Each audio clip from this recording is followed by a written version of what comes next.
Kiamat akan terjadi sebentar lagi. Fix. Ini tanda-tandanya. Assalamualaikum teman-teman Cita Untung. Kiamat sudah dekat. Apa benar? Tanda-tanda kiamat banyak menjadi pembahasan, salah satunya isu kekeringan. Dan yang terupdate, apabila Palestina merdeka, kiamat akan terjadi. Agar tidak simpang siur, mari kita simak penjelasannya bersama Ustadz Rahmat Baikuni hanya di Cerita Untung. Teman-teman Cerita Untung, terima kasih untuk kembali di tayangan kita. Dan ngeri ya temanya, kiamat terjadi sebentar lagi gitu. Tandanya seperti apa gitu ya. Alhamdulillah bersama kita ada guru kita tentunya juga, yang beliau ini sangat menekuni tanda-tanda ini dan juga fenomena-fenomena, simbol-simbol yang terjadi di kehidupan kita sehari-hari. Langsung aja kita akan ketemu dengan guru kita, Ustadz Rahmat Baikuni. Assalamualaikum warahmatullahi wabarakatuh. Waalaikumsalam warahmatullahi wabarakatuh. Masya Allah, Sehat, alhamdulillah. Akhirnya ketemu juga di sini. Alhamdulillah. Waduh, Ustadz, ini belum lama FYP atau viral. Salah satu cuplikan ya, udah cuplikan ya. Mungkin teman-teman yang sebelumnya belum mengetahui Ustadz, kemudian jadi paham. Saya juga dulu pahamnya karena FYP di tempat lain. Seru juga nih pembahasannya gitu ya. Kemarin yang kita mungkin berangkat dari pembahasan Ustadz mengenai kemarau kemarin. Apalagi sekarang fenomena terjadinya genosida, gitu Ustadz. Nah, kita mulai dulu dari kemarau, mungkin baru kemudian kita akan urut lagi dari aja sih yang sudah terjadi tanda-tandanya gini Ustadz gitu ya. Kalau kemarau, apakah bagian dari tanda kiamat Ustadz? Banyak yang bilang seperti itu. Emang iya? Ada hadis dari sahabat Abu Umamah, di mana Rasulullah SAW dengan tegas mengatakan, Inna qabla khurujid dajjal thalathu thanawat sidad. Ya, sesungguhnya sebelum kemunculan Dajjal itu akan muncul 3 tahun tersulit bagi manusia untuk hidup di muka bumi. Fiha jau'un syadid. Pada 3 tahun itu terjadi kelaparan yang sangat. Kelaparan yang sangat akan menimpa manusia. Wa fi sanatil ula yamrullahu as-sama an tahbita sulusa matriha wa yamrul ardu an tahbita sulusa nabatiha. Allah perintahkan pada langit di tahun pertama untuk menahan sepertiga hujannya. Artinya di tahun pertama sepertiga hujan akan tertahan, tidak turun selama setahun. Tapi akan turun sedikit. 2/3-nya turun. Itu dicicil selama setahun. Jadi yang sepertiga ditahan. Sepertiga ditahan. Jadi kalau biasanya di tahun pertama itu sepertiga ditahan, 2/3 turun. Aduh, ini lu kurang dari 2/3 nih sekarang nih kita nih. Sepertiga tanaman ditahan dan tidak muncul. Jadi Allah perintahkan dulu pada bumi untuk menahan sepertiga tanamannya. Jadi yang tumbuh cuma 2/3-nya. 2/3 itu di tahun pertama. Jadi agrobisnis ini akan menurun. Betul. Itu kendala besar bagi agrobisnis untuk menghadapi masa ini. Kemudian wafis sanatis saniyah, di tahun yang kedua Allah perintahkan langit menahan 2/3 airnya.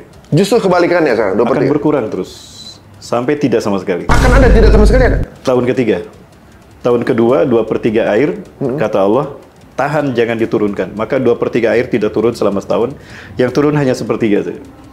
Dan tanaman pun sama, 2/3 tanaman tidak akan tumbuh, hanya sepertiga yang tumbuh. Itu tahun kedua. Manusia makin kelaparan, makin kekeringan. Nah, di tahun ketiga, Allah perintahkan langit untuk menahan semua airnya selama 1 tahun. 1 tahun? Selama 1 tahun. Ya. Pada tuktilu qutratun minas sama, fitil kasana. Maka di tahun ketiga tidak setetes pun selama setahun. Astagfirullahaladzim. Wala tumbitu minal ardi wala binabatin wahid. Dan Allah perintahkan bumi untuk tidak menumbuhkan 1 tanaman pun selama setahun. Kebayang tidak? 1 tanaman pun setahun? Tidak tumbuh. Tapi yang udah ada, masih ada ya? Yang udah ada kering. Astagfirullah. Yang belum ada nggak tumbuh. Dan di tahun ketiga itulah Dajjal akan muncul. Udah siap belum kita nih? Ayo, belum kawin. Nah, apakah tanda, misalnya gini ya, kita mulai dari tahun pertama dulu. Apa yang terjadi sekarang mirip tandanya atau hanya mendekati itu? Jadi begini, ada satu metodologi agar kita aman dalam membuat sebuah kesimpulan ya. Metodologi pengambilan penafsiran tentang sesuatu masalah. Yang pertama metodologi Thariqatul Jam'i. Semua dalil-dalil terkait dengan masalah kita itu harus kita kumpulkan. Kita urutkan dulu Quran, baru hadis. Nah, Quran pun yang lebih mendekati masalah, terus agak jauh kedikit di bawah. Hadis pun demikian. Setelah thariqatut itu baru kita ambil thariqatut tarjih. Nah, natijahnya kita ambil dari kesohihannya, kemudian diambil juga dari maknanya, baru kita simpulkan. Nah, kesimpulan ini ada juga syarat diukur ukuran kedua, penyaringan kedua, yaitu tidak boleh bertentangan dengan ayat Quran, tidak boleh bertentangan dengan hadis yang sahih, tidak boleh bertentangan dengan kaidah bahasa Arab, dan tidak boleh bertentangan dengan tarikh. Nah, kalau kita kaitkan dengan hadis yang lain, sepertinya bukan saat ini. Sepertinya masih belum. Masih belum. Nggak, maksudnya dengan keadaan sekarang aja udah berat sih sebenarnya. Berarti ketika yang benar-benar tanda realnya itu akan jauh lebih berat. Lebih berat lagi. Kata Rasulullah, salasu sanawat syidad. Kalimat syidad itu artinya paling sulit bagi kita untuk hidup di muka bumi. Paling sulit. Ya, nanti gambarannya di tahun yang ketiga itu banyak binatang ternak dan ikan-ikan mati semua. Bayangkan, tanaman tidak ada, hujan tidak turun, ternak habis, ikan pun tidak ada. Kita mau bertahan hidup dengan apa? Maka sahabat bertanya, ya Rasulullah, dengan apakah manusia bertahan hidup? Jawabannya Ya, apa? orang-orang Islam nanti bertahan hidup dengan apa? Subhanallah, walhamdulillah, wala ilaha illallah, Allahu akbar. Dan tasbih aja. Tudzi'u mazra'ata ta'am. Itu mencukupi, seperti mencukupinya makanan untuk mereka. Artinya kualitas iman Islam itu yang membuat kita survive. Allah. Ya, karena semangat itu kan bisa membuat tubuh itu melakukan metabolisme sehingga sekalipun tidak ada asupan makanan, ya, tubuh kita bisa survive. Itu pentingnya iman dan Islam. Akidah iman dan tauhid itu penting sekali. Dan di sana itu akan bertahan. Jadi mereka yang jangankan yang tidak punya iman, yang munafik pun akan terseok-seok. Apalagi yang tidak punya iman. Tapi akan Allah sisakan yang terburuk itu, karena mereka akan menyaksikan kiamat. Karena orang beriman tidak akan menyaksikan kiamat. Pasti orang beriman akan dicabut nyawanya. meninggalkan dulu. Akan dicabut nyawanya. Dan dicabut nyawanya serempak. Itu nantilah bahasa nusul itu. Guys, jadi kalau kita pikir ya, ini berat sih sekarang tahun-tahun sekarang nih dengan mungkin di beberapa titik ada yang udah mulai turun hujan dikit-dikit gitu ya, dan hampir setahun kita tuh nggak menemukan hujan. Kemarin sempat kita suci kita bulan Juni Juli itu sampai 40 derajat. Itu berat. Allah. Itu berat gitu misalnya. Kalau ini pun belum jadi tandanya, tapi baru teaser ibaratnya. Baru kayak pemanasan. Bagaimana nanti gitu? Ya, tapi masuk akal juga kalau sampai semua udah nggak ada yang bisa hidup lagi. Dan kita udah nggak bisa, maksudnya makan, mau ambil source dari mana makanan kan gitu. Betul. Kita nggak ada, nggak tahu AC masih bisa nyala atau enggak. Udah nggak ada. Kalau Dajjal muncul, teknologi sudah tidak ada. Dajjal muncul, teknologi nggak ada? Tidak ada. Ada ini, ada lihat. Ketika dalam ada. Semua mimma bada'tum, semua mimma bada'tum. Justru itu dikaitkan dengan kemunculan tanda besar. Tanda kiamat itu kan ada dua, ada asyratus sughra, ada asyratul kubra, ada tanda kecil, ada tanda besar. Nah, kemunculan tanda besar itu diawali oleh, kalau versi saya memegang pada versi hadis riwayat Imam Muslim ya, kalau tidak salah, yaitu matahari terbit dari barat dulu. Nah, terbitnya matahari dari barat inilah yang menjadi indikator awal bahwa Allah sedang akan mencabut teknologi dari bumi. Dan ini terkait dengan hadis Rasulullah SAW. Yang pertama, sayati alaikum lailun tula kasarasati layalin. Akan datang kepada kalian satu malam yang panjangnya sama dengan 3 malam. Jadi akan datang satu malam gelapnya 3 kali 24 jam. Iya, yang kayak nggak pagi-pagi gitu, nggak siang. Nah, itu dia. Dan ini ternyata ditemukan oleh seorang ahli fisika dari Rusia, Dr. Dmitri Bolikov. Ya, dia sampai membuat dia sebuah awak NASA ya. Dia pernah mengatakan dalam jurnalnya, in the future the world will be in the darkness all out without sun in 3 days. Dia ngomong gitu? Itu judulnya kayak gitu. Bisa di Google teman-teman, Dmitri Bolikov, Dr. Dmitri Bolikov. Itu secara sains penjelasannya ya. Kenapa dia punya melihat dari pergerakan matahari, kemudian akan datangnya sebuah bintang besar yang saat ini sudah bergerak ke arah bumi, itu beliau membayangkan efeknya. Dengan sederhana pun kita bisa paham. Logikanya begini, ini bumi ya. Nah ini ada bintang besar kemudian dia tidak nabrak bumi, tapi dia hanya melintas saja ke arah yang berdekatan dengan bumi. Dia kan lebih besar volumenya. Artinya gaya gravitasinya lebih besar daripada bumi. Nah artinya bumi ini akan tertarik ke sana. Namun karena bumi ini terkait dengan gravitasinya dengan matahari, inti tata surya kita, bumi sebetulnya tidak akan tertarik, tapi dia akan bergeser saja. Nah pergeseran inilah yang mengakibatkan perpanjangan waktu. Malam jadi 3 kali lebih panjang, siang menjadi 3 kali lebih panjang. Ini ilmiah banget, scientific habis. Dan ini hadis Rasulullah. Dan inilah yang menyebabkan dia masuk Islam. Dimiti Bolikom.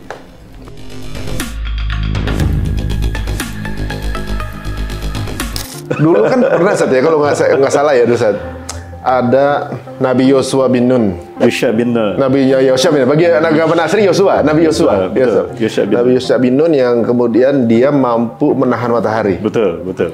Nah, ternyata ada penjelasan saintifiknya bahwa polanya ini akan terjadi 32 tahun sekali. Betul, luar biasa. Nah, pola ini pergerakan matahari atau apa gitu ya? Iya. Yang dulu beliau berdoa supaya kemudian dipanjangkan matahari supaya bisa masuk ke tanah Syam gitu kan? 11 tahun sekali. 32 tahun sekali, 11 tahun sekali kalau nggak salah. Dan itu terkait dengan WTC. Nah, terkait percaya nggak? ini nyambung lagi. Nyambung banget ya. Nyambung. Karena gini Sat, kemarin ini yang unik adalah ketika haji kemarin itu fenomena dalam 11 tahun itu yang dipanjangkan Arafahnya. Betul. Jadi kita berbicara kemarin tuh, jangan-jangan ini masuk ke dalam lingkaran fenomena apa yang dibilang itu? Seperti yang dilakukan oleh Nabi Yusuf bin Nun gitu kan, di cerita begitu kan. Belum lama saya mencari Jordan kan. Gimana fenomena seorang nahan matahari dari mana gitu ya? Allah punya izin katanya. Makom beliau kan di Jordan. Iya, Nabi Yusuf bin Nun. Karena saya berziarah itu, saya baru tahu ada Nabi Yosua gitu kan di apa namanya di dalam Islam gitu ya, atau Muslim biasanya kan gitu. Nggak tahu namanya Yusak di bahasa Islamnya. Nah, punya kemampuan itu, kemudian membawa apa namanya 600 Bani Israel masuk ke itu kesempatan pertama Bani Israel masuk ke Palestina. Itu pahlawannya orang itu bagi mereka jadi pahlawannya gitu ya. Momen itu yang menjadi nama mereka memiliki keyakinan besar untuk menguasai dunia. The Jericho Project. Karena perang itu terjadi di Jericho. Ariha, orang Yahudi menyebutnya Jericho, kita menyebutnya Ariha. The Walls of Jericho. The Jericho Project. Y2K, Year of the Yehuda Kingdom. Y2K, Y2K. Itu bukan era kebangkitan teknologi, informasi, globalisasi, bukan. Itu syarat bermuatan ideologis. 1000 tahun terakhir sebelum hari kiamat adalah masa bagi berdirinya singgasana Mesayah di muka bumi.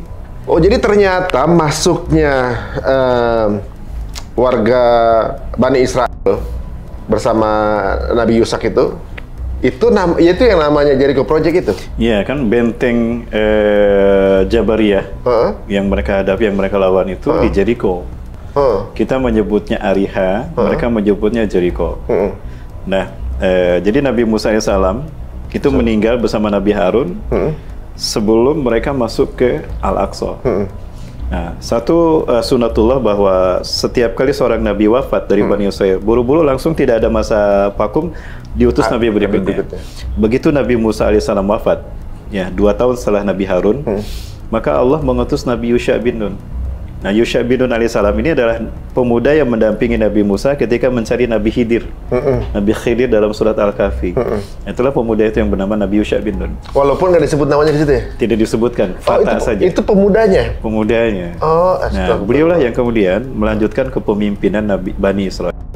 Setelah Nabi Musa AS. Nah, beliaulah yang berhasil membawa Bani Israel yang berjumlah 600.000 orang masuk ke tanah yang Allah janjikan, Palestina.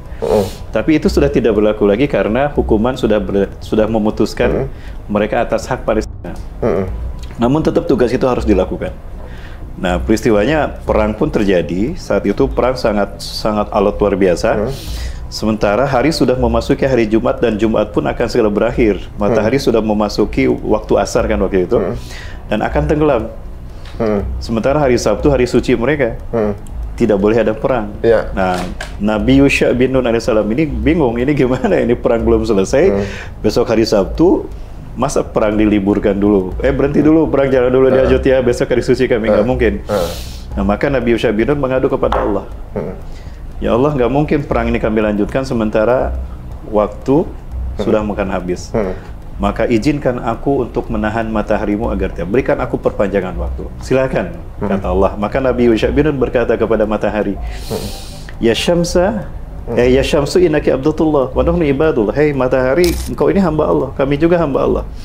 Laidan amru min amrillah. Kita punya kewajiban atas perintah Allah untuk beribadah. Maka demi Allah, perangku ini belum selesai. Aku haramkan engkau tenggelam sebelum perangku ini selesai. Maka matahari pun berhenti atas perintah Allah untuk Yusha bin Nun. Waduh. Kata Rasulullah SAW, Ma muni'ati syamsu min magribiha li'abdin min ibadillah ila Yusha bin Nun alaihissalam. Tidaklah matahari berhenti untuk seorang hamba dari hamba Allah, melainkan untuk Yusha bin Nun. Teman-teman bisa sambil Google, mungkin bisa dicari. Fenomena saintifiknya juga ada ya. Setiap 11 tahun sekali matahari ini lebih panjang waktunya. Titik balik matahari. Titik balik matahari. Dan kenapa ada tahun kehabisan? Itu terkait dengan itu. Dan WTC itu dihancurkan, itu di titik balik matahari pertama. Dan titik balik matahari pertama di milenium ketiga adalah 2001. WTC 2001. Di tanggal berapa? 911, 911, 911. Apa kode 911? Urgency. Itu dia. Jadi menggeser keberadaan Tuhan yang diingat 911. 911 kalau digabung berapa? 11. 11. Itu WTC 11. Itu by design semua. Kode ini. Dan di pagi hari. Kenapa di pagi hari? Sunrise. Sunrise. Jadi WTC bagi saya itu adalah kebohongan besar yang mereka ciptakan, yang sebetulnya merupakan ritual human sacrifices untuk menyambut Year of the Yehuda Kingdom. 1000 tahun terakhir itu, The Jericho Project. Perang Jericho. Jadi sejarah yang berkesan bagi mereka sehingga Yahudi bisa berdiri di tanah Palestina dimulai dari bagaimana mereka masuk pertama kali ke Palestina. Sebelumnya sudah ada bangsa Arab. Jadi tidak benar kalau ada klaim Yahudi lebih dulu dari Arab. Kapan? Itu yang mereka perangi siapa? Kaum Jabariyah. Itu turunan siapa? Turunan Arab. Iya, benar. Nabi Hud sudah menghuni Palestina lebih dulu, Syam dari dulu. Itu Nabi Hud, Nabi Arab. Nabi Soleh, Nabi Arab. Nabi Syu'aib, Nabi Arab. 4 kan kata Rasul Nabi yang dari bangsa Arab. Hud, Soleh, Syu'aib, dan Rasulullah SAW. Maka fakta sejarah ini itu mematahkan hujah mereka. Iya. Bahwa mereka berhak atas tanah Palestina. Tidak sebetulnya. Di kitab yang berbeda juga, di keyakinan yang berbeda juga, bahwa bangsa Bani Israel ini juga ketika diberikan kesempatan untuk masuk ke Filistin, mereka menolak kan? Betul, menolak. Dan kemudian terputuslah janji itu kan gitu, saudara. Karena dia udah dikasih nggak mau gitu. Iya, ternyata di Quran juga sama ya? Ada. Oh, jadi yang dibilang tanda perjanjian itu sebenarnya ia udah dimentahin sendiri sama umatnya kan? Mereka sudah menolak sendiri. Mereka udah dikasih, ditolak. Ya, tapi sekarang kok nganggap lagi, minta lagi. Kalau Nabi Yusak itu bangsa mana? Itu dari Bani Israel. Bani Israel? Bani Israel. Jadi Bani Israel itu artinya keturunan Nabi Yakub. Nabi Yakub. Israel itu gelar Nabi Yakub. Karena beliau melakukan perjalanan dari Kanaan, Palestina ke Padan Aram, perbatasan Suriah dengan Irak di waktu malam. Karena kalau siang panas kan. Perjalanan dilakukan waktu malam. Itu tugas pertama beliau sebagai Nabi. SK kenabian beliau itu tugasnya itu. Perjalanan dilakukan di malam hari Isra. Atas perintah Allah, Eli. Isra Eli. Isra Eli. Nah, jadilah gelar Nabi Yakub. Jadi bahasa Arabnya Abdullah.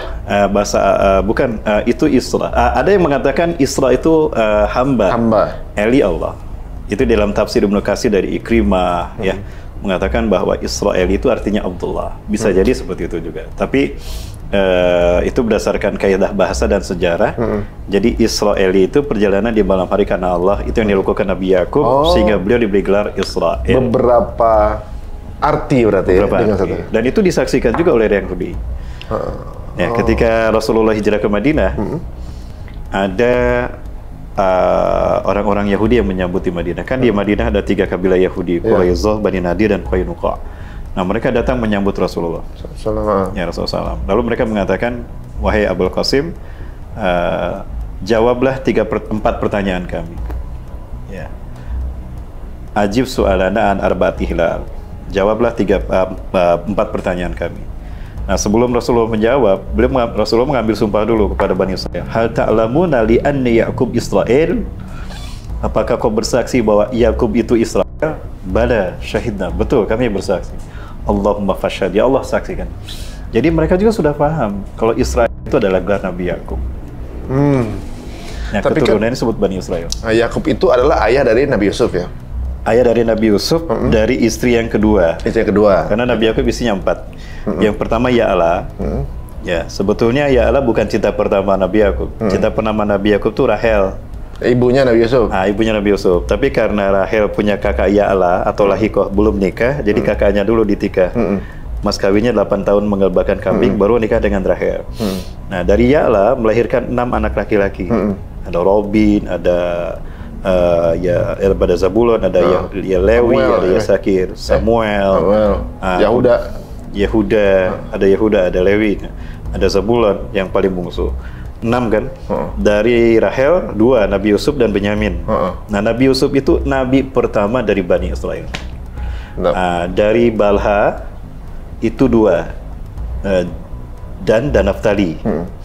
Dari Zulfa, Jad dan Asir. Jadi genap semuanya 12 Bani Israil, 12 dinasti Bani Israil. Dan yang 6 itu adalah yang jahat sama Nabi Yusuf. Yang selebihnya. Yang selebihnya ya, maksudnya yang dari kakaknya Ibu Rahel ya. Jadi kisahnya bahwa ketika mereka masih kecil, Nabi Yusuf dan Benyamin masih kecil, yang 10 ini sudah dewasa. Nah, Rahel meninggal dunia. Cinta pertama Nabi Ya'qub meninggal dunia adalah Rahel. Maka kasih sayang Nabi Ya'qub jatuhlah ke Nabi Yusuf dan Benyamin karena mereka masih kecil. Yang lain sudah dewasa. Nah, itu dipandang sebagai pilih kasih ayah mereka, Nabi Ya'qub. Makanya mereka cemburu, lalu dibulilah Nabi Yusuf. Nah, ini ada anggapan saat kan ada anak-anak yang sebelum itu, yang kakak-kakaknya itu ada Sameli, yang itu mereka punya apa namanya, golongan-golongan kan. Salah satunya golongan apa namanya, Israel ya, ini masih bawahnya tuh ya. Golongannya anaknya namanya Yahudiyah, jadi Yahudi. Ya, betul. Yahudi berarti Yahudi itu keturunan dari anak Nabi Ya'qub yang jahat gitu. ya kan bukan dari Nabi Yusuf ya, bisa baik kan gitu. Nah, udah gitu mereka mengklaim bahwa tanah Palestina itu milik Yahudi. Padahal dia migran dari Mesir kan? Betul. Dia aja migran dari Mesir untuk bertempur dengan berjuang dengan kaum Jabariyah. Sedangkan para nabi-nabi tersebut adalah cucu dari Nabi Ibrahim, kan? Betul. Nabi Ibrahim aja orang Irak. Berarti sebenarnya asalnya juga Arab juga yang ada di situ kan? Ya. Jadi kalau bilang Abraham juga lahirnya di Irak kan? Iya, betul. Di Tigris kan kalau nggak salah. Tigris. Jadi sebenarnya kalau ngomongin mungkin banyak dari apa namanya Yahudi atau juga banyak hal ya orang yang mungkin nggak memihak kepada Palestina karena mereka belum tahu sejarah kali. Betul. Ya mungkin itu cuma masalah edukasi dan lebih percaya dengan media Barat gitu Sat ya. Betul.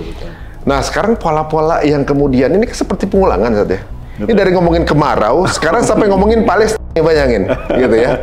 Jadi orang kalau misalnya kalau track deketnya adalah kan kenapa kemarin terjadi kejadian tanggal 7 itu yang disalahin, yang dicecer tuh di masalah itu. Padahal kan kalau secara politik adalah proses Nakba di tahun 48 ya kan kalau nggak salah. 48. Tapi ternyata sebelumnya itu juga memang itu tanahnya orang Arab kan. Betul, itu tanahnya orang Arab itu. Tanahnya orang Arab ya, nabi-nabinya keturunan Arab. Iya. Memang yang didakwahi orang Yahudi gitu. Iya.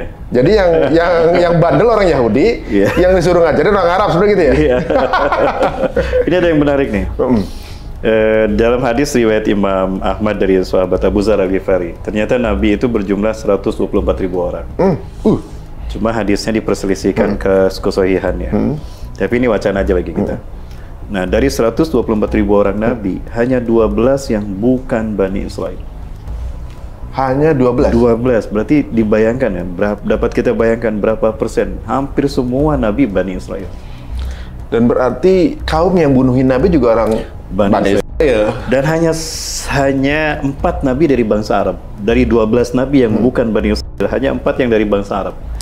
Nabi Hud, Nabi Soleh, Nabi Shu'aib, dan Rasulullah SAW. Pertanyaannya, kok 123.988 nabi ditugasin di situ? Bani Israil.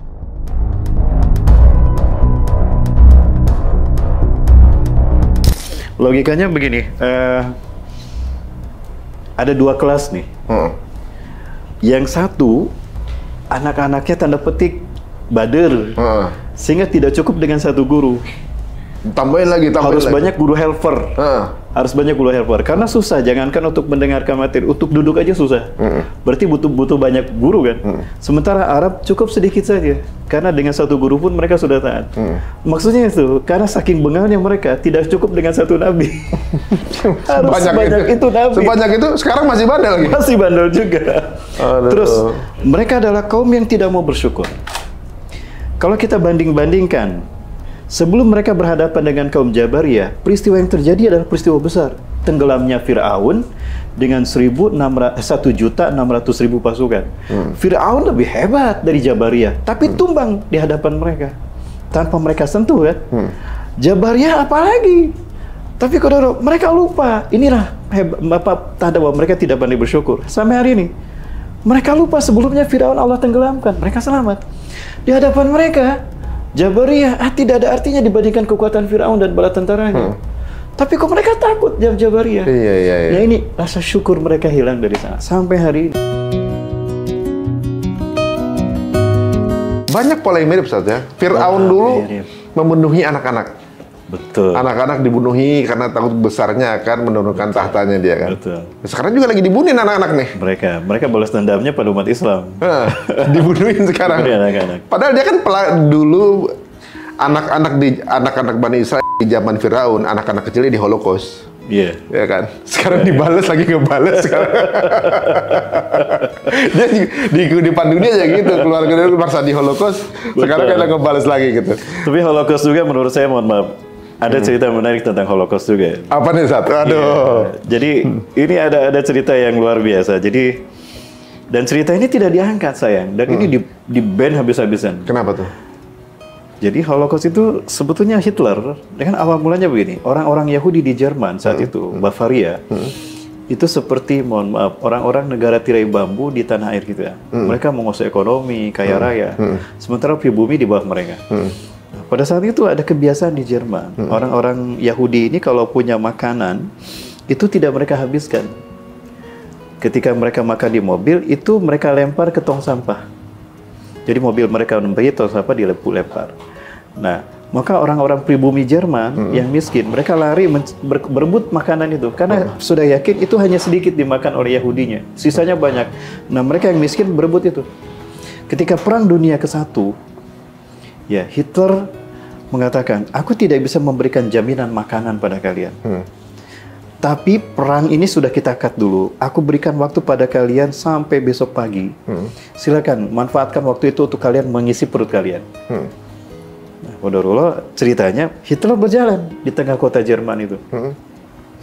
Tiba-tiba ada mobil sedan Yahudi ke depan nyusul, kemudian buang bungkusan. Hitler bilang, makanan kan, ambil lari. Lari ajudannya membawa makanan itu diserahkan pada Hitler. Dia berpikir, aku pribumi di sini. Yahudi pendatang. Mereka hidup menikmati negaraku, menikmati kekayaanku, menikmati hidup di negaraku. Kita pribumi miskin dan tertindas. Kalau aku jadi pemimpin di Jerman ini, akan aku balik, akan aku perbudak mereka. Kalau tidak, akan aku usir mereka dari Jerman. Qadarullah, dia jadi pemimpin kan di Jerman. Dan itu dia lakukan. Karena perekonomian dimonopoli oleh bangsa Yahudi. Tapi memang bangsa Yahudi memiliki kemampuan perekonomian dan bisnis yang kuat, memang bisa diakui. Bahkan sampai bisa berpengaruh sama kebijakan kan sampai sekarang juga. Itu bagian dari bagaimana Allah memuliakan mereka. Ini fadlatukum alal alamin. Salah satunya adalah kecerdasan mereka. Kecerdasan mereka. Nah, dari situ kemudian Hitler berhasil mengusir bangsa Yahudi sehingga mereka menyebar ke seluruh dunia kan. Pusat akidahnya di Skotlandia. Nah, akidah dari Yahudi? Akidah Yahudi Askenazim yang sekarang, itu Skotlandia. Yahudi Kabalis, Yahudi Talmudian, Askenazim. Nah, ringkas cerita bahwa kemudian Ditawan 6.000 pasukan, 6.000 orang Yahudi oleh Hitler. Hitler mengatakan, mengirim surat kepada pimpinan Rothschild yang ada di Eropa, di Inggris. Aku sedang menawan 6.000 warga kalian Yahudi. Aku minta tebus mereka sampai hari ini, sekian juta pound sterling.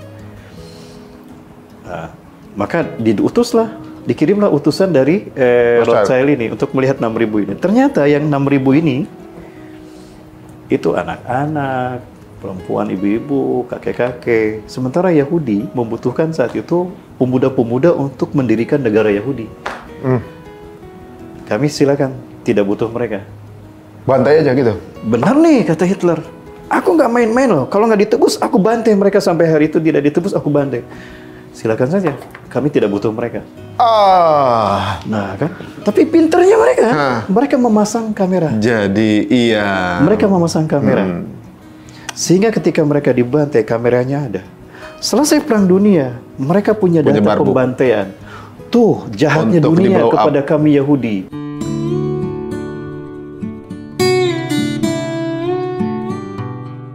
Kami dibantai, kalian berdosa semua, kalian kejam kepada kami bangsa Yahudi. The master of playing victim. Tujuannya apa? Agar mengalir kompensasi kepada mereka. Maka mengalirlah bantuan kepada mereka, harta, dan mereka diberikan 3 pilihan. Mau negara mana untuk mendirikan negara mereka? Mau Argentina, Uganda, atau Palestina? Otomatis mereka pilih Palestina. Kenapa mereka pilih Palestina? Palestina jantung dunia. Palestina menghubungkan benua Eropa, Afrika, dan Asia. Siapa yang ingin menguasai dunia? Dimulai dari Palestina. Dan para nabi dan rasul dilahirkan, dibesarkan di jantung dunia ini. Dan kita nanti akan dibangkitkan juga di situ juga. Di Palestina. Subhanallah. Itulah kenapa ending peradaban manusia, Nabi Adam yang membangun terakhir Masjidil Aqsa. Menarik lagi ini, terkait dengan kebangkitan Islam akhir zaman. Kata Rasulullah SAW dalam hadis Abu Hurairah riwayat Bukhari Muslim, la tushaddu rihal ila salasatil masajid. Jangan berziarah kecuali pada 3 masjid. Masjidil Haram, Masjid Nabawi, Masjidil Aqsa. Saya renungkan hadis ini, subhanallah. 3 titik masjid ini, kata Rasulullah, lebih harus kalian utamakan untuk berziarah. Jadi ziarah umroh itu bukan hanya Mekah Madinah saja, harusnya dengan Masjidil Aqsa. Pertanyaannya, kenapa harus 3 ini? Pertama, Masjidil Haram, titik tolak dakwah tauhid untuk 2 nabi. Pertama Nabi Adam memulai peradaban manusia. Pilar-pilarnya dibangun oleh Nabi Ibrahim. Madinah untuk Nabi akhir zaman, Rasulullah SAW. Lalu Aqsa untuk siapa? Kan tidak ada lagi Nabi. Untuk Imam Mahdi di akhir zaman. Kebangkitan Islam akan di sini. Nah, jika Islam sudah sampai di sini dan Islam bangkit, kata Rasulullah, kiamat lebih dekat ketimbang pundak dengan kepalamu, hai Ibnu Hawara. Artinya, jika Palestina merdeka, Israel hancur, kiamat lebih dekat pada kita. Nah, ini akan jadi pertanyaan kita nih. Ini pertanyaan kita nih. Banyak yang membela Palestina, tapi nggak mau itu merdeka. Berarti dekat kiamat. Ini menarik juga nih. Jadi, tadi kesimpulan sedikit kesimpulan lah dari apa yang Ustadz bilang tadi, bahwa Palestina itu jantung dunia. Ini masuk akal juga kalau di peta ya. Memang kelihatan bentuk strategisnya itu ya. Dan yang bisa menguasai di daerah situ adalah penguasa dunia. Benar juga, karena Israel menguasai kebijakan di dunia sekarang. Betul. Tapi di situ juga kelihatan bagaimana sebenarnya wajah umat Muslim saat ini. Ya lihat Palestina. Betul. Kita keadaannya cuma banyak aja. Banyak sih, jumlahnya mungkin lebih banyak daripada orang Israel kan. Tapi nggak punya kebijakan, nggak punya power, lemah, dibully diem aja, atau cuma ngeliatin doang, udah kayak gitu. Persis itu seperti wajahnya umat Islam yang ada di dunia. Mau ngeliat kayak gimana kekuatannya, lihat aja Palestina. Soalnya saya ngeliat di sini bahwa Israel ini dia takut di seluruh dunia kan, nggak ada yang berani nyolek. Tapi satu-satunya yang berani nyolek ya orang Palestina. Satu-satunya negara yang berani ngeroket Israel cuma Palestina. Betul. Ya kan, walaupun pakai roket-roketan gitu, yang bisa ngeroket ya cuma satu mereka doang. Mau kayak apa negara Arab nggak berani, negara mana siapa yang lagi, Uni Emirat nggak berani, gitu kan. Kalau yang dipegang di sisi lain gitu ya. Tapi ini menjadi makin seru, Sat. Jadi ibaratnya lawan yang dihadapi juga tangguh. Jadi balik kalau kita main game, lawannya juga berat, berarti levelnya naik. Kan levelnya naik deh. Ini menarik teman-teman semua ya. Satu lagi nih yang belum disebut. Dajjal itu lahirnya di Samirah. Maka beliau lebih dikenal dengan nama Samiri. Samiri. Karena lahir di Samirah. Dan Samirah itu Palestina. Samirah itu paling Samirah itu Palestina. nama itu kalau nggak salah namanya setan ya, Samiri itu ya? Samiri. Oh, Samiri. Samiri. Ya, Samiri. Nah, intinya begini, maksud saya, Pak. Ketika seseorang ingin pulang kampung, kita kira pulang kampungnya kemana? Ke tempat kelahiran. Dajjal yang diidentifikasi, diduga nama kuatnya Samiri. Dia lahirnya di Samirah, Palestina. Di akhir zaman dia ingin kembali berkuasa di kampung kelahiran, dan itu Palestina. Tapi Dajjal sebenarnya masih ada, udah ada atau belum? Masih ada. Ada, cuma belum launching. Belum launching. Kenapa Dajjal belum muncul?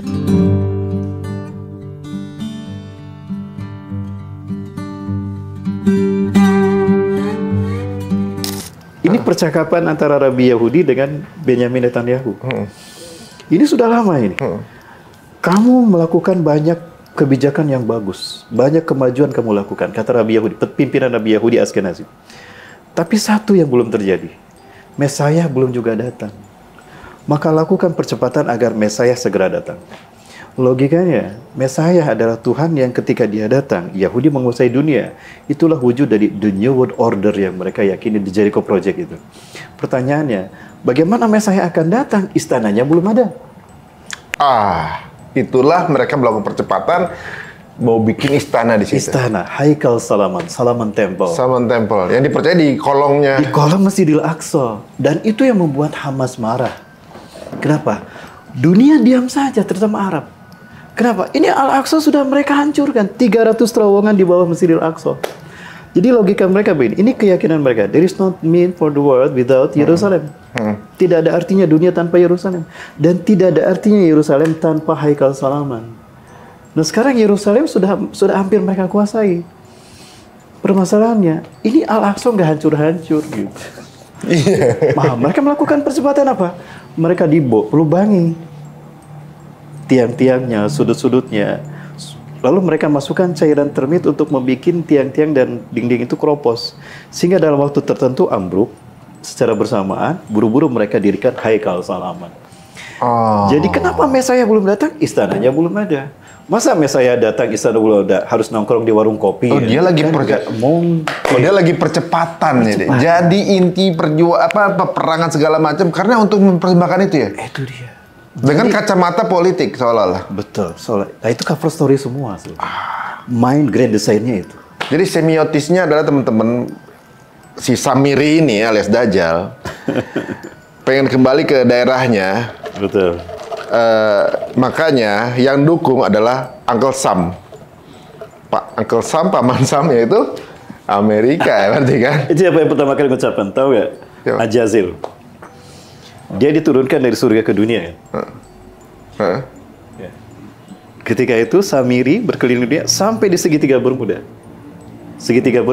Tempat laut lepas pantai Atlantika, tempat berdirinya singgasana Ajazil di muka bumi. Ketika Samiri ini datang, bertemulah dengan dia, seperti angka 11.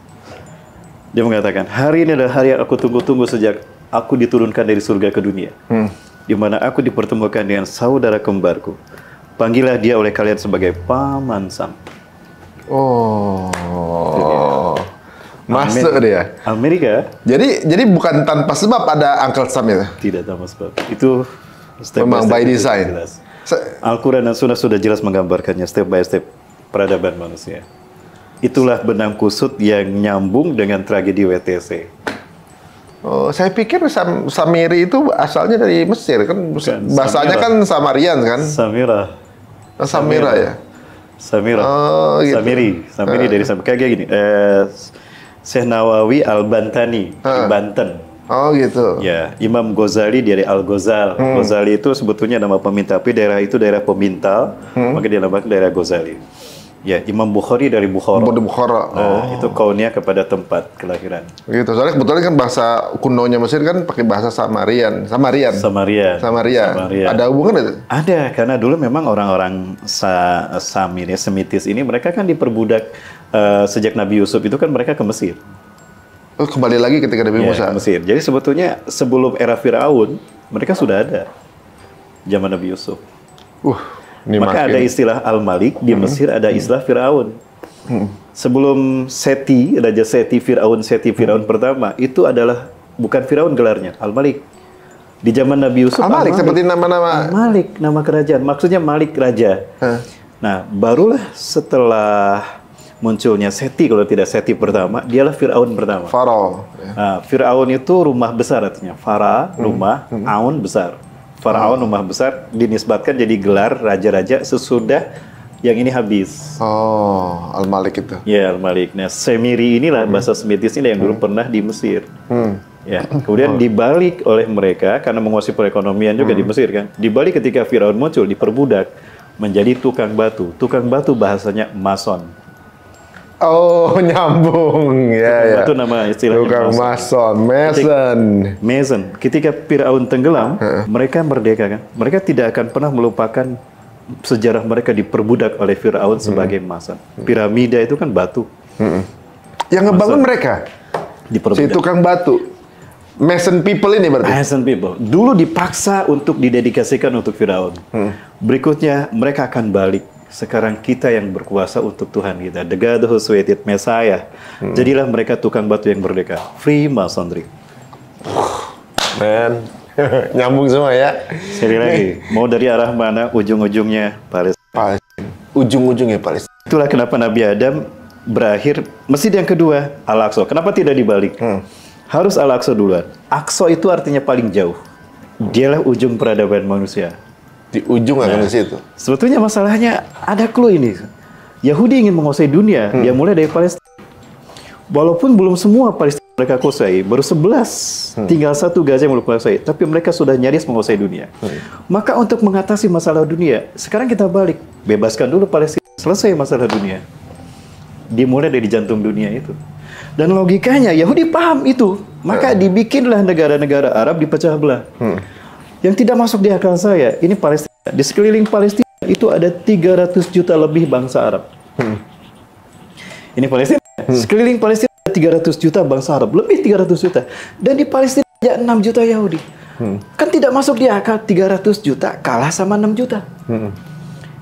Kata Hasan Al-Banna Asy-Syahid rahimahullah, beliau mengatakan, jangankan dengan perang, andaikan yang 300 juta itu kencing barang-barang, tenggelam untuk Yahudi, selesai. Tapi ya itu ya. Inilah buruknya, dasarnya, efek buruk dari perpecahan umat Islam. The fight at Impera, itulah strateginya. Umat Islam dibikin pecah belah. Tapi ini sebuah pola yang sepertinya mereka pelajari dan memang karena mereka pinter ya. Karena kan pengulangan itu terjadi. Dulu mereka diusir dari Mesir. Diusir kan, kemudian migrate gitu. Karena dia juga bukan orang asli situ sih sebenarnya kan. Betul. Kemudian terjadi antisemitisme Perang Dunia Kedua, diusir dari seluruh dunia. Betul. Gitu kan. Sampai dia Zionis punya bilang kan, the land without people, for the people without land gitu kan, kalau nggak salah kan. Betul. Nah, larinya ke Palestina gitu. Betul. Nah, sekarang ini ada satu pola ya, maksudnya kalau nggak salah bahwa salah satu tanda kiamat adalah ketika semua daerah itu membenci Yahudi sampai kerikil-kerikil yang di goa itu juga akan menunjukkan di mana Yahudi kecuali mereka yang ada di Pon Gorgot gitu misalnya. Kalau nggak salah kalau nggak salah. Betul. Nah sekarang ini kalau saya lihat ini, saya sampai ngompil itu videonya itu bahwa hampir seluruh dunia itu benci dengan kelakuan Yahudi sekarang. Dengan keadaan begini, oke lah terjadi genocide, tapi sekarang ini dunia jadi benci banget sama Yahudi. Ibaratnya gitu. Sekarang yang belain Israel aja bingung mau bela dari sisinya mana lagi. udah kalah opini kan gitu kan. Mereka punya media, tapi ya nggak bisa juga ngalahin handphone jadulnya si orang-orang Palestina ini kan gitu. Semua udah terbuka gitu bahwa ini genocide. Mau pakai social consent gitu ya, yang gimana udah nggak bisa lagi gitu. Buktinya ada di mana-mana. Apa ini merupakan jadi awal dari proses itu terjadi? Begini, pertama dalam Al-Quran, Allah Subhanahu Wa Taala sebetulnya sudah mengisyaratkan mereka akan hancur. Pertama, kalau kita buka surat Al-Baqarah, bangsa yang paling banyak Allah sebut di surat Al-Baqarah itu Bani Israel. Ya. Mereka paling banyak disebut bukan karena kebaikannya, tapi karena kebengalan mereka, karena pembangkangan mereka terhadap perintah Allah dan Nabi dan Rasul mereka. Yang kedua, Allah Subhanahu Wa Taala sudah menyatakan dalam Al-Quran bahwa mereka akan dihukum oleh Allah dari kerusakan mereka lakukan 2 kali. Ya. Sebetulnya banyak kerusakan yang mereka lakukan. Tapi ada 2 yang Allah pandang besar, dan ini akan menuai hukuman yang dengan 2 hukuman itu mereka habis di muka bumi. Apa tuh? Yang pertama, itu terjadi ketika Nabi Sulaiman, setelah Nabi Sulaiman wafat. Mereka yang ada di Palestina, itu mereka pecah menjadi 2. Yang di utara, itu ibu kotanya Judah, dipimpin oleh anaknya Nabi Sulaiman, Yarbaam. Dan mereka yang memegang Taurat. Namanya Judah? Ibu kotanya Judah. Jadi Judaism kali? Judaism. Judaism. Dipimpin oleh anaknya Nabi Sulaiman. Kalau tidak salah namanya Yarbaam. Nah, yang di selatan itu ibu kotanya Israel. Dipimpin oleh Rahbaam. Sepeninggal oleh 2 orang soleh ini, mereka berperang, membunuh para nabi, berbuat maksiat. Sampai pada akhirnya kerusakan mereka dan pembantaian mereka pada para nabi itu sudah tidak bisa tolerir lagi. Allah hukum mereka dengan 3 bangsa besar, Assyria, Kaldani, dan Mesir. Ya, maka hancurlah mereka. Tercerai-berailah mereka ke seluruh dunia. Tapi masih ada yang di sana. Qadarullah, Romawi, Kaisar Titus datang dan menghancurkan mereka habis, sehingga mereka sporadis di seluruh dunia. Hancurlah mereka. Nah, itu mereka sudah tidak ada lagi tempatnya di sana. Setelah dulu masuk di zaman Nabi Yusha bin Nun. Nah, kali kedua mereka masuk adalah peristiwa Holocaust tadi. Oh, jadi sejak waktu masuk bersama Nabi Yusha bin Nun, itu kali pertama mereka masuk ke Palestina. Itu kali pertama mereka menginjakkan kakinya di tanah Syam. Palestina, betul. Di Palestina baru itu pertama kali, sebelum bahasa Arab. Jadi kalau bilang leluhurnya berada dalam itu, ya leluhurnya pasti Arab juga, karena itu tanahnya Arab sebenarnya kan. Ya, sebelumnya mereka sudah ada bangsa Arab. Sudah ada bangsa Arab kan. Nabi Hud kan nabi dekat dengan Nabi Adam. Baru kemudian masuk bersama Nabi Yusuf. Itu pertama kali menginjakkan. Pertama kali mereka masuk ke. Dan habis ketika Titus masuk. Titus masuk. Masuk lagi ketika Holocaust. Holocaust. Gitu. Dan itu sudah Allah sebutkan. Sumaroddan dalakumul karrah, itu dalam surat Al-Isra ayat ke-4 sampai ayat ke-8. Sumaroddan dalakumul karrah, lahumul karrah. Kemudian kemudian kami kembalikan masa mereka untuk kembali menguasai Palestina di kali yang kedua. Wa amdadnakum bi amwali wa banin, dan kami kuatkan kalian dengan harta dan pasukan yang banyak. Udah itu dikasih tahu. Udah dikasih tahu sama Allah bahwa mereka akan kuat nih. Betul. Kompensasi apa setelah mereka Holocaust kan? Yang mereka tipu daya kan? Dana mengalir dari seluruh dunia pada mereka. Amerika aja tiap presiden berapa triliun coba? 400 juta ya dolar kalau nggak salah per tahun. Per tahun. Yang kedua, lihat pasukan tentara yang berperang, yang berjaga, itu dari seluruh dunia. Iya, termasuk Arab. Termasuk Arab.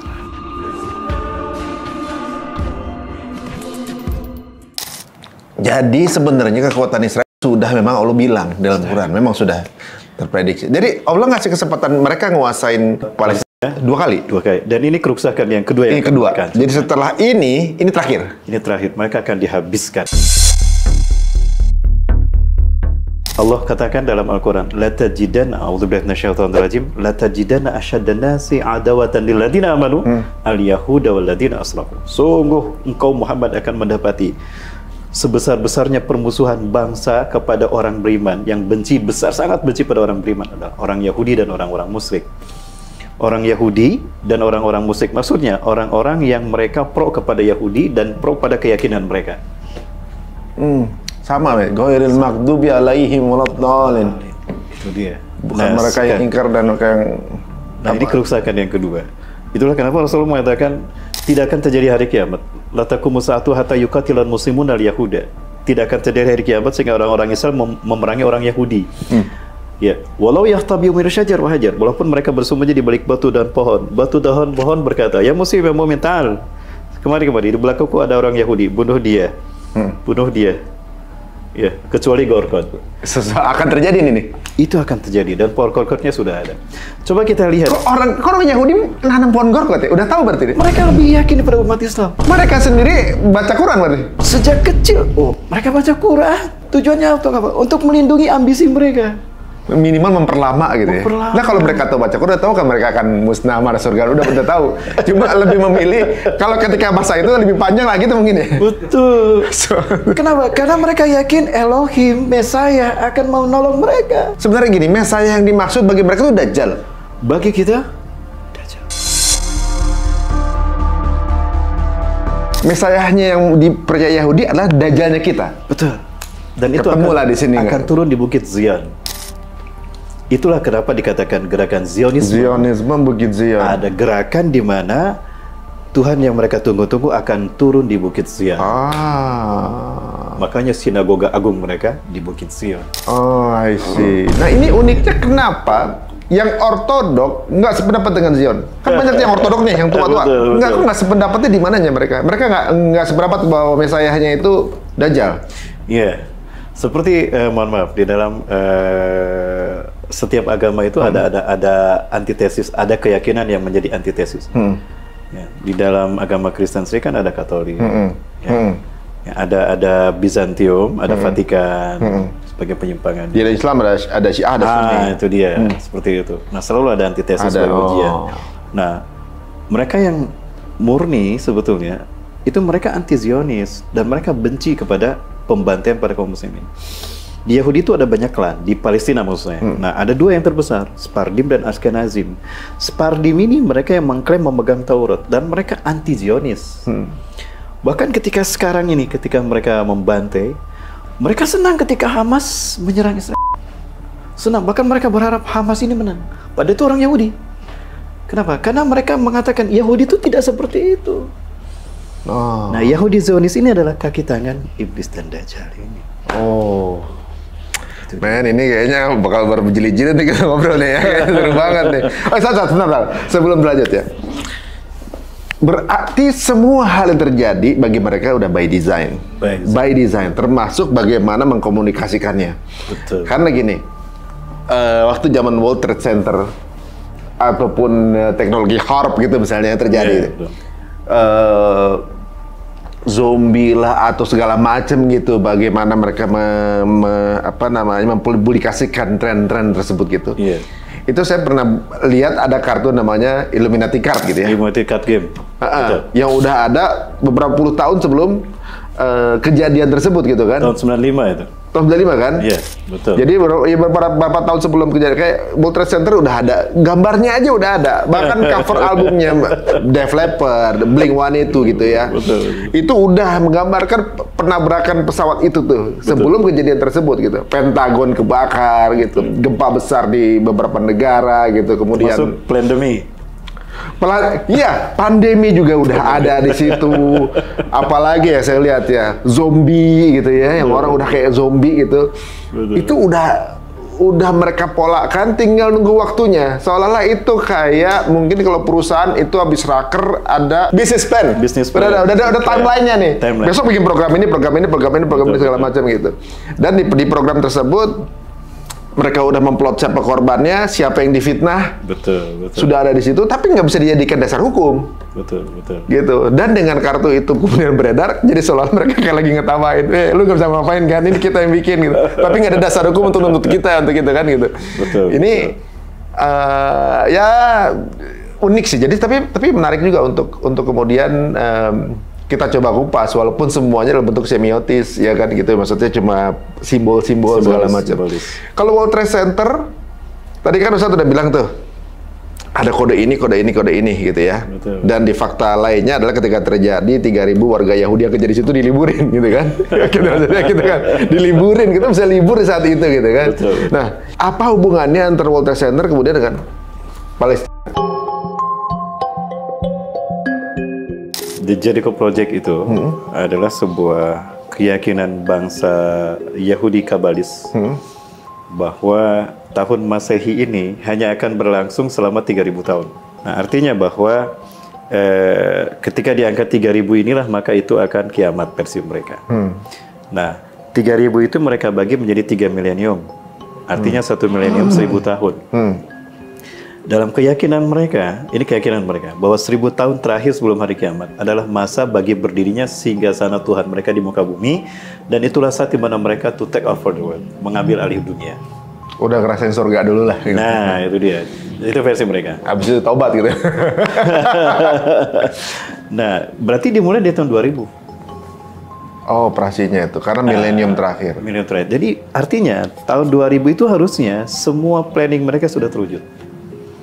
Itulah yang disebut dengan Y2K, Y2K, Y2K. Year of the Jewish Kingdom.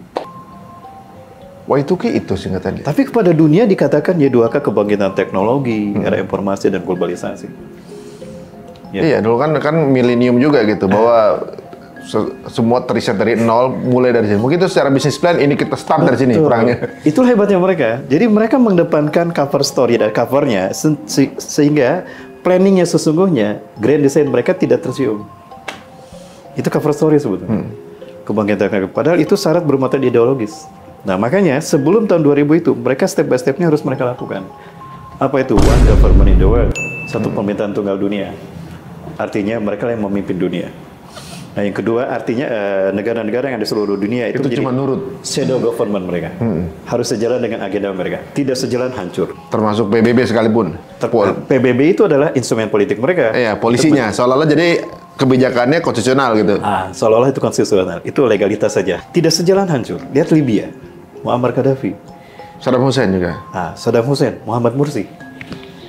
Muammar Gaddafi, beliau ingin mempersatukan negara Arab. Beliau akan membangun Liga Arab untuk mengalahkan kapitalisme Amerika dan Yahudi.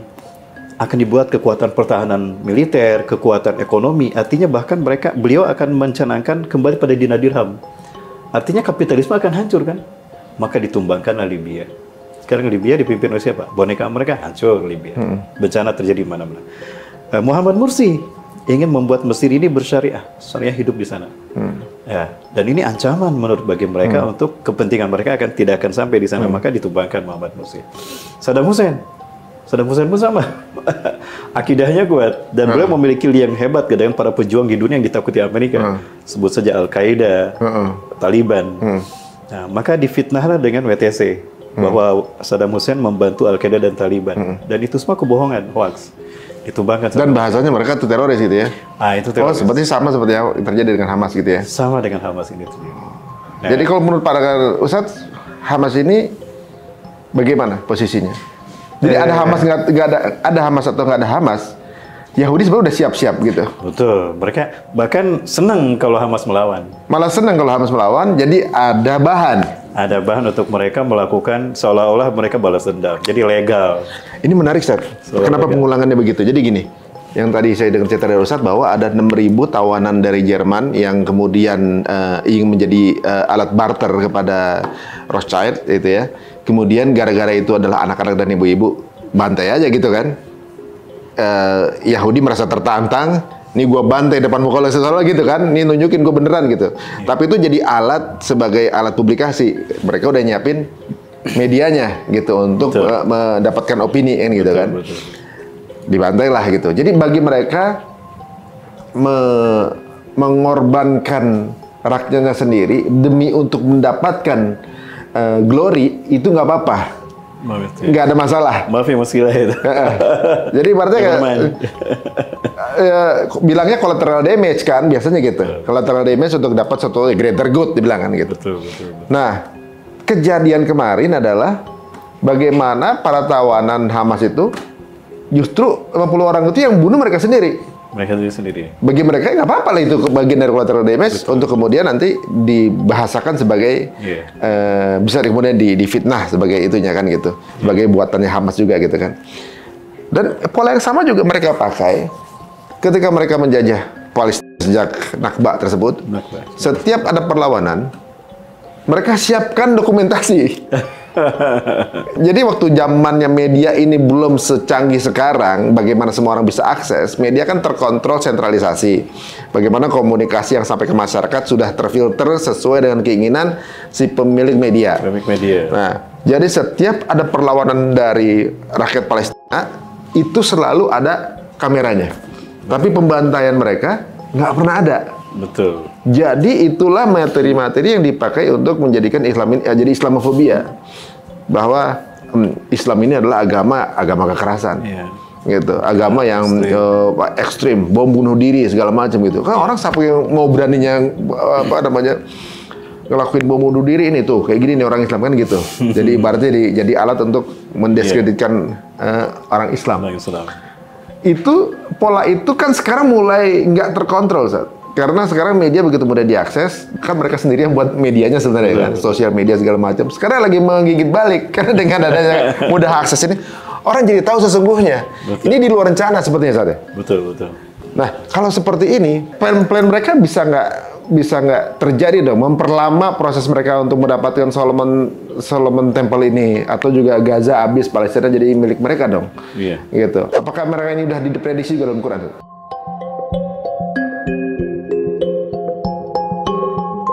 Ini bisa terlihat dari berbagai macam fragmen sejarah mereka ya. Dan fragmen sejarah mereka seperti dalam kejadian di mana mereka dulu diperbudak oleh Mesir. Kemudian pada akhirnya Mesir pun mereka kalahkan, mereka hancurkan. Ya, Irak pun sama kan, dengan isu WTC kemarin habis tuh dibombardir Irak. Saddam Hussein tumbang habis tuh kaum muslimin dibombardir. Jadi bagaimana setiap momen itu mereka ciptakan, walaupun pada akhirnya itu menggigit mereka, dan itu sudah pasti sebenarnya. Bahwa ambisi mereka itu tidak akan pernah terbukti, tidak akan pernah berwujud, sehebat apapun mereka. Apabila mereka menentang dakwah Allah dan Rasulnya. Padahal pelajaran itulah yang mereka saksikan ketika mereka dulu menyaksikan bagaimana mukjizat Allah berikan pada Nabi Musa berhadapan dengan Firaun. Semua trik-trik Firaun tumbang di hadapan mereka. Ya. Padahal udah ada contohnya ya? Sudah ada contohnya. Itu tadi, mereka tidak pernah mengambil pelajaran. Tidak pernah mengambil pelajaran dari apa yang terjadi. Dan itulah kenapa kisahnya diulang-ulang dalam Al-Quran. Supaya itu menjadi pelajaran bagi mereka. Maka dalam Al-Quran, Uzkuru ni'mati allati an'amtu alaikum. Ingat, itu Allah ulang-ulang. Hei Bani Israil, ingatlah kenikmatan yang aku berikan pada kalian. Ingatlah kenikmatan yang aku berikan pada kalian. Allah itu sebetulnya menjaga mereka. Sebagai contoh, ketika mereka keluar dari Mesir, 600.000 orang. Dipimpin Nabi Musa, Nabi Harun. Ya, mereka kan pergi dari Mesir, itu menyeberang, sekarang ada terusan Suez kan. Nah, tidak jauh dari Suez itu mereka menyeberangi Laut Merah. Kan mereka kepanasan. Allah manja mereka. Allah kirim awan, yuzilhumul ghamam. Mereka dinaungi awan. Kemudian di jalan mereka lapar dan haus, ya. Allah beri mana dan salwa. Apa? Mana dan salwa, makanan yang ada dalam surat Al-Baqarah kan, mana dan salwa. Mana itu adalah sejenis burung, burung dara, kayak burung puyuh lah, dan itu sangat jinak sekali. Itu mereka ambil dan bisa mereka makan, mereka sembelih ya, dan mereka bakar, mereka goreng, itu jadi makanan buat mereka. Soalnya binatang itu datang emang untuk dimakan gitu? Untuk dimakan. Jadi itu sebagai anugerah dari Allah ketika mereka lapar selama perjalanan dari Mesir menuju ke Palestina. Planning Allah begitu sebetulnya. Kemudian mereka diberikan salwa. Salwa itu adalah di mana hujan ketika turun itu menumbuhkan kayak jamur. Nah, lendirnya itu kalau ditampung itu akan menjadi agar-agar yang membuat mereka segar. Kemudian haus, Allah berikan mukjizat pada Nabi Musa. Pukul batu dengan tongkatmu keluar air. Jadi sebetulnya mereka selalu Allah dampingi. Nah, itu mereka tidak sadar. Kejadian demi kejadian itu menunjukkan bahwa Allah selalu bersama mereka. Tapi karena mereka tidak pernah bersyukur, nikmat Allah itu mentah lagi. Hingga mereka kembali pada ambisi nafsu mereka hancur lagi. Ambisi mereka hancur lagi. Mereka itu sebetulnya itu, tapi tidak menjadi pelajaran bagi mereka. Karena merasa dirinya lebih pinter. Itu dia, sombongnya Sombong. ini, angkuhnya inilah mereka. Hal itu yang membuat mereka hancur karena perbuatan mereka sendiri. Jadi walaupun dibantai habis-habisan ini, Gaza, itu nggak akan punah? Tidak akan punah-punah. Karena skenario-nya Allah akan menangkan.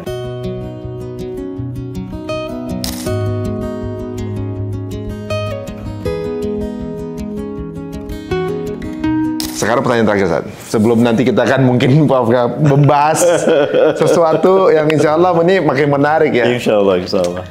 Kalau Palestina sekarang ini menang, apakah kemudian itu jadi tanda kiamat?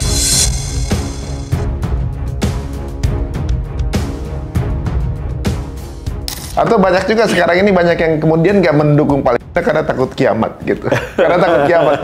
Iya, saya memang nggak setuju genosida, tapi kalau saya dukung ntar kiamat lagi gitu kan gitu. Itu gimana, Zat? Berangkat dari kisah ya, ketika perang melawan Bani Mustalik. Itu perang yang sangat pelik.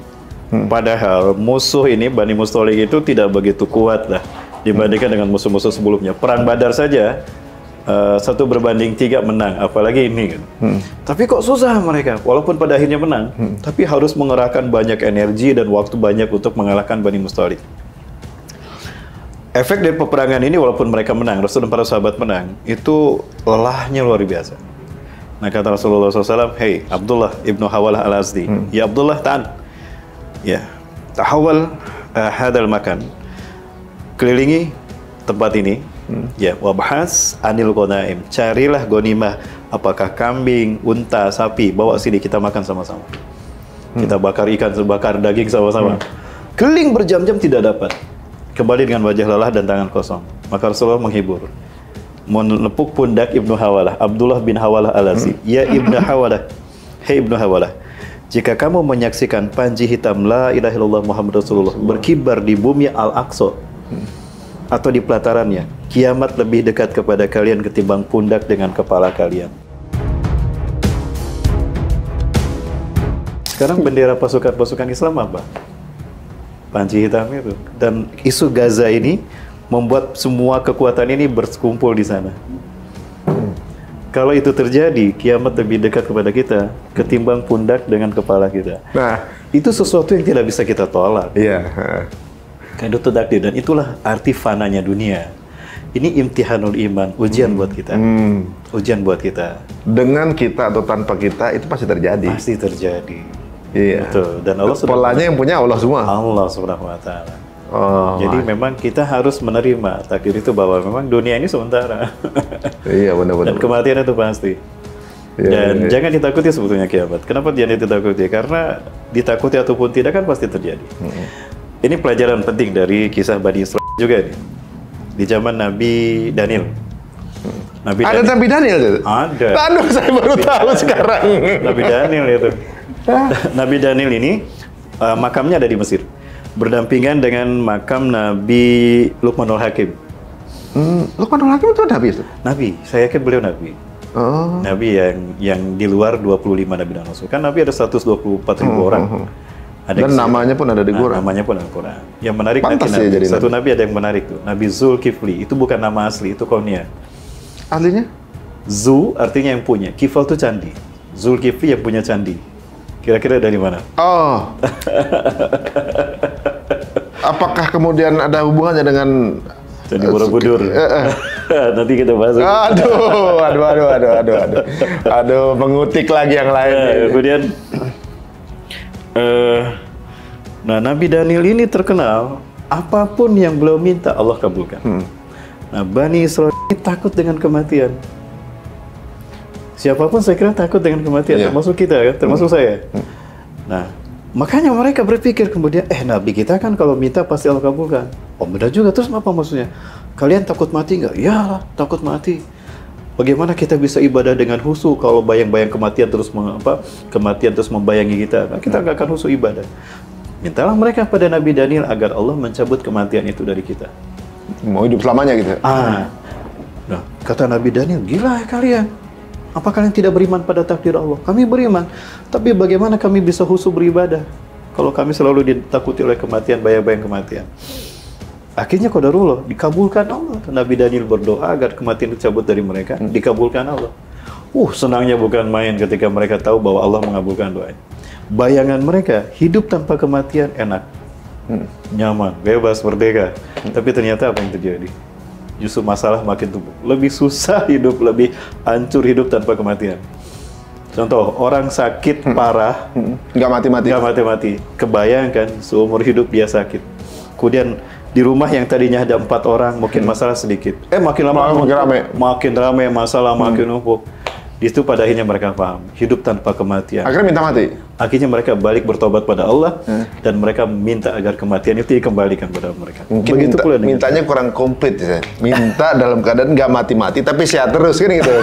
Dibikin nggak mati tapi proses penuhan tetap jalan gitu kan. Mayat hidup gitu kan. Ya, Aduh. Itu kaitan dengan kiamat juga kan. Waduh, ini menarik sekali. Kayaknya kita nggak cukup dengan satu sesi ini.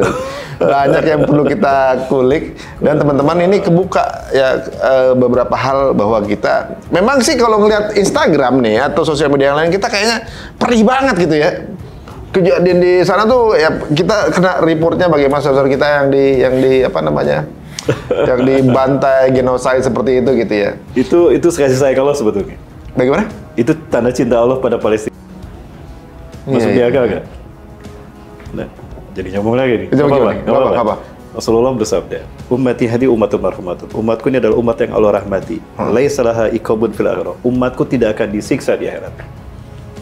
Artinya di akhirat, umat Rasul yang benar-benar umat Rasul itu tinggal menikmati surga.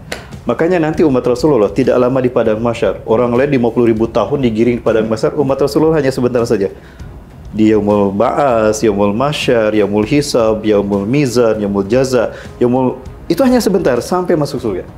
Kenapa? Karena dosa mereka ujilat iqabul di dunia. Sudah Allah selesaikan di dunia. Dengan siksaan tersebut. Caranya gimana? 3 kata Rasul. Yang pertama difitnah dengan fitnah. Kayak kita. Jadi kalau difitnah kita masih happy dong ya? Harusnya senang. Kenapa? Habis dosa-dosa kita. Yang penting iman kita jangan dijual dengan pangkat, jabatan, dan triliunan. Nggak apa-apa. Itu sebab cara Allah menghabiskan dosa kita. Bencana alam. Itu cara Allah menghabiskan dosa-dosa kita. Sakit dengan tsunami, gempa, tapi itu kesakitan terakhir. Di akhirat, dikubur saja sudah Allah berikan kenikmatan surga. Jangan dikira mereka mati yang dibantai, tidak. Ini isu terakhir kan, bukan isu, itu berita. Gaza harum. Kenapa? Karena mereka sudah mendapatkan surga mereka di alam barzakh.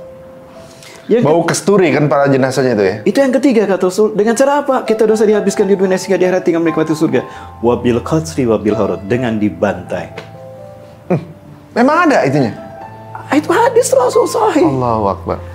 Nah, ya logikanya benar juga. Kita semua pasti akan meninggal. Betul. Yang ngebunuh pun nanti juga meninggal gitu. Cuma meninggalnya mereka ini dipilihkan dengan cara termudah. Silakan. Dan dikasih kejaminan yang pilih yang mana? Mau pilih dengan dalam keadaan beriman, surga, kafir, neraka. Berarti tinggal mindset ini. Jadi mindset kita tuh memang kadang-kadang ya, ada juga saya pada dengar bahwa sesuatu yang kita anggap buruk belum tentu buruk di mata Allah. Betul. Justru kelihatan buruk, sebenarnya itu kebaikan buat kita. Jadi kita selalu positif thinking sama Allah ya. Harusnya. Kita kembalikan terus sama Allah ya. Dan itu yang Rasul sebutkan tanda cinta Allah. Innallaha yuhibbu 'abdan. Jika Allah cinta pada seorang hamba, ujilat hizu fid dunya. Allah segerakan kesusahannya di dunia, biar di akhirat tidak susah sedikit pun. Allah tidak mau dia susah di akhirat. Jadi susahnya Allah habiskan di dunia. Di akhirat tinggal surga.